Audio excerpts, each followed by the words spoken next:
Thank you all so much for being here. I want to thank Senator Ramos as our labor chair in the Senate for her continued hard work and advocacy on behalf of the workers here in New York. I'm a proud co-prime sponsor of this bill in the Senate. And I also want to thank Assemblymember Bronson for also carrying this bill. It is something that for constituents in my district, having wage parity is something that is desperately needed. In my district, where I represent Broome, Cortland, and Tompkins counties, we have some of the highest poverty rates in the state. Broome County ranks third in the state when you look at issues related to child poverty, children under the age of 18 living in poverty.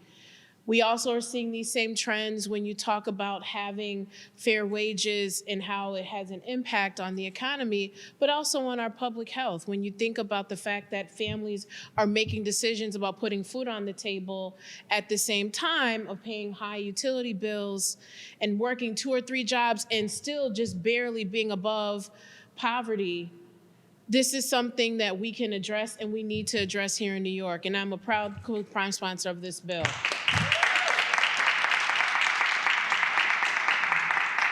As it has already been stated, when you talk about minimum wage, let's just unpack that for a moment. We're talking about a minimum wage, a baseline that you have to build upon. We should not build a baseline or foundation based off of an inherent disparity. Because when you do that, you are propagating that disparity and making the issue even more challenging to even try to remedy through policy. So why set ourselves up in a disparaging way right from the beginning? We have an opportunity to rectify it.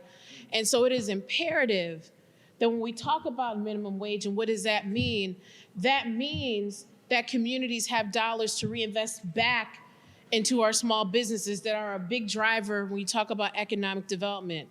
That means that people now have an opportunity to have more access to affordable housing. That means that families have an opportunity to have a better quality of life.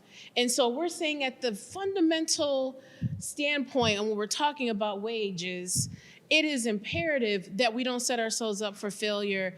And by ourselves, I mean we need to make sure that we are not setting up New Yorkers for failure. We have an obligation to do right by our residents here in the state, regardless of whether you live in downstate or upstate on this issue. We believe that we have to close this loophole.